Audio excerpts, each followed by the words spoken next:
emerging of just how twisted Meghan Markle was in Paris in order to emulate Princess Diana, to traumatize her husband. If this wasn't an accident, if this was on purpose, then the judgment, just the character, the moral fiber is outrageous. If she's willing to use Princess Diana's death as a way to sell a brand, or really it's not a brand, she's selling herself. If she's willing to do that, then all bets are off. Then really they are. This was a twisted scam designed to cash in on the memory of Princess Diana, traumatize her husband, and garner all of these headlines. Oh honey, grab your tea because this story is wild. Word is Prince Harry is absolutely furious. And no, not at the tabloids or the royal family this time. The anger is closer to home. Way too close. Insiders are spilling that after their oh-so-glamorous trip to Paris, things between Harry and Meghan took a sharp and shocking turn. Everything seemed fine at first. The smiles, the photos, the designer looks. But then, boom, Meghan's video popped up online. And where was it filmed? Near the Alma Tunnel. Yes, that Alma Tunnel. The same heartbreaking place where Princess Diana lost her life. When Harry saw it, insiders say something inside him just snapped. He wasn't just upset, he was devastated, blindsided, and downright furious. That tunnel isn't just another spot on the map, it's the scar that never healed. And now it's like Meghan had just thrown salt on that wound. Behind the palace-style doors of their fancy suite, things got loud. Sources say their voices echoed through the halls. See this kind of a person doing these careless things. It's appalling to me what she's done. Indeed, really. It's cruel, it's evil, and I mean, we saw so many aspects to it, didn't we? Including this moment. This wasn't a polite disagreement. This was a full-blown explosion. Harry demanded to know how Meghan could do something so careless, so heartless, especially when she knew how sacred that place was to him. And Meghan, she reportedly brushed it off. She laughed, shrugged, said it was just a clip. Just content. But for Harry, that wasn't content. That was betrayal. A betrayal that cut deeper than anything he'd ever felt before. And here's the kicker. This wasn't their first blow-up, not even close, but it was definitely the biggest, the loudest, the one that left everyone around them whispering, "Is this it? Is this the breaking point?" Apparently, this fight was just the spark that lit a fire that had been smoldering for months. Those little cracks. Typical mean girl, right? That's what mean girls do. They don't sympathize with you, they laugh at you, and that's what a bully does. I think Meghan is showing how her behavior is as a bully. The subtle tension people kept noticing were now turning into gaping fractures. Harry's patience, once unshakable, was wearing thin. He was tired of apologizing for things he didn't do, tired of pretending everything was fine when deep down he knew it wasn't. He's been trying to hold it all together, but piece by piece his calm was falling apart. It's like he's been carrying the weight of both their reputations, their image, their drama, and now it's all just too heavy. And now the whispers are growing louder, even among those closest to him. People are saying what they never dared to before. The royal fairy tale might finally be over, because when a man who gave up his crown, his family, his entire world for love begins to feel humiliated by that very love. People they have around them are just the worst. They only have yes people. Had we been in that car with her, I would say, put away the phone.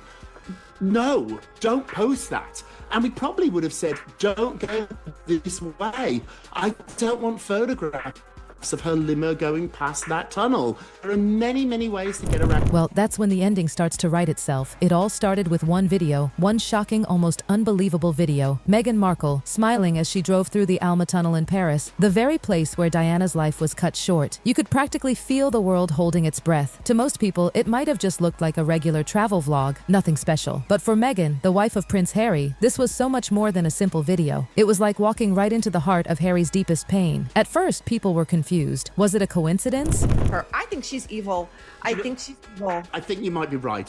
What I'm trying to be generous here is not with Meghan, but with Diana. But this has brought in Diana, and I don't like it. And did she not realize? But let's be real. Everyone knows what the Alma Tunnel represents. It's not some hidden landmark. It's a living memorial, a place where people still leave flowers and notes for Princess Diana. It's sacred ground to so many. And for Harry, it's the most personal wound of all. For him, that tunnel isn't just history. It's a heartbreak frozen in time, the spot where his world shattered when he was just a boy. And yet, in that video, Meghan looked... There is a grace about Diana, and even people that didn't like her, there was an aspect about her that we can all look up to. And to trash that to get ahead is just something that I don't want. Calm, composed, almost pleased. At the end, she even crossed her legs in this subtle little gesture. And oh, people noticed. It looked like a silent statement, like she was proud of herself. Job well done, her body language seemed to whisper. The internet went wild. Viewers were outraged. For so many, it wasn't just a harmless video, it was a message, and not a kind one. Because for Harry, Princess Diana isn't a public figure. My belief, P. Dinah, is that what she actually wanted was a paparazzi chase. I think she wanted that. I honestly think she was begging for it.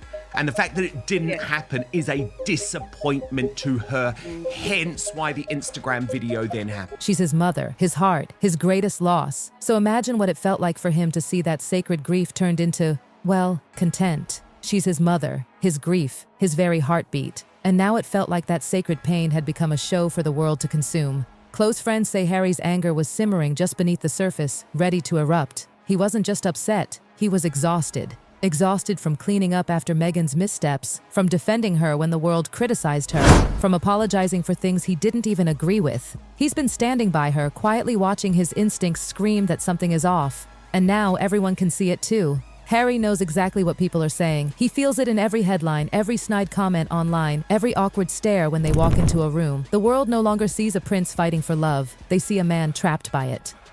He can't admit it out loud, of course. Pride's a dangerous thing. He's given up too much to admit that maybe, just maybe, he made a mistake. That the fairy tale he sacrificed his entire life for is quietly turning into a nightmare.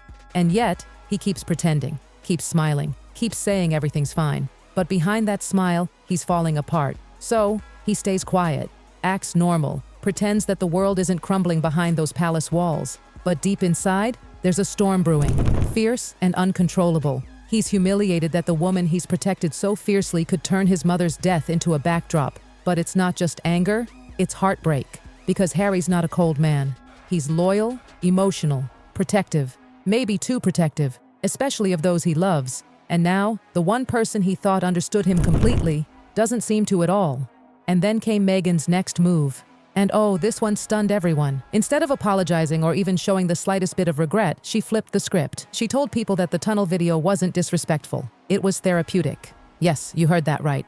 Meghan allegedly claimed that it was a healing moment for Harry, that revisiting the place where his mother died was helping him find closure. Closure? People were speechless. It sounded way too polished, almost like a PR fairy tale. A healing journey? Please. People close to Harry instantly called it out, saying it just didn't add up. You don't heal from grief by turning your trauma into clickbait. You don't go to the place where your mother died for a photo op and call it therapy. Even those who'd stood by Meghan before were shaking their heads. One insider said it bluntly. She turned his pain into a storyline. And through it all, Harry said nothing. No denial, no defense, no anger, just silence. Maybe it was love, maybe it was exhaustion, maybe it was both. But one thing was clear. Silence, when it lasts too long, doesn't sound like peace anymore. It sounds like surrender. And so the therapy story stuck. The internet, the media, they ate it up. Meghan's team spun it beautifully, like it was all about healing and empowerment. But for those who really know Harry, it wasn't empowerment. It was performance. Another polished headline, another layer of control. You see, Meghan's built an empire on image, on how the world sees her. That image is her weapon, her armor, her everything. But behind the glitz and glamour, there's a truth she can't escape. Her power doesn't come from herself, it comes from Harry. Without him, there's no Duchess of Sussex. There's just Meghan Markle again. And that's a name she's worked hard. Very hard him to outgrow. Insiders whisper that even King Charles knows it. That's why behind closed palace doors, he's reportedly considered stripping those royal titles completely. The late Queen already took away their royal duties, remember? But Charles, he's been patient, waiting, watching. He hasn't yet made the final call. And that hesitation? Oh, it holds power. Because as long as Harry keeps his title as Duke, Meghan keeps her spotlight as Duchess. It's the one royal thread still holding her public image together. Without that title, the glimmer fades, and Meghan knows it. That's why she keeps pushing the spotlight brighter and brighter. Interviews, glamorous red carpets, endless new projects. It's all to make sure she stays relevant, no matter the cost. Because the second those cameras stop flashing, the magic fades with them. One insider said it best. If Harry lost his royal titles tomorrow, we'd all see how fast her empire would crumble.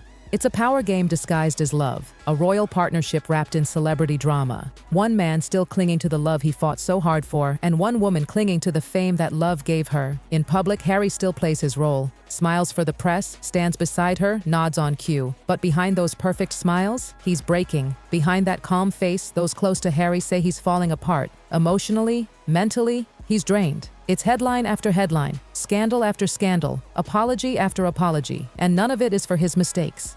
He's cleaning up messes he didn't even make, one longtime friend revealed, and somehow she always makes him feel like it's his fault. That's the cycle. Meghan acts, the world reacts, and Harry fixes it, over and over again. But after Paris, something changed. He stopped defending her. Behind closed doors, where no cameras could see, Harry finally began pulling away. He's not the rebellious, fiery prince the world once adored. Now, he's quiet, heavy, haunted. A man trapped between love and regret. Even royal insiders say she won't take advice from anyone. Not Harry, not staff, not friends. She does what she wants, no matter the fallout. And if you push back, you're gone. Cut off. Just like that.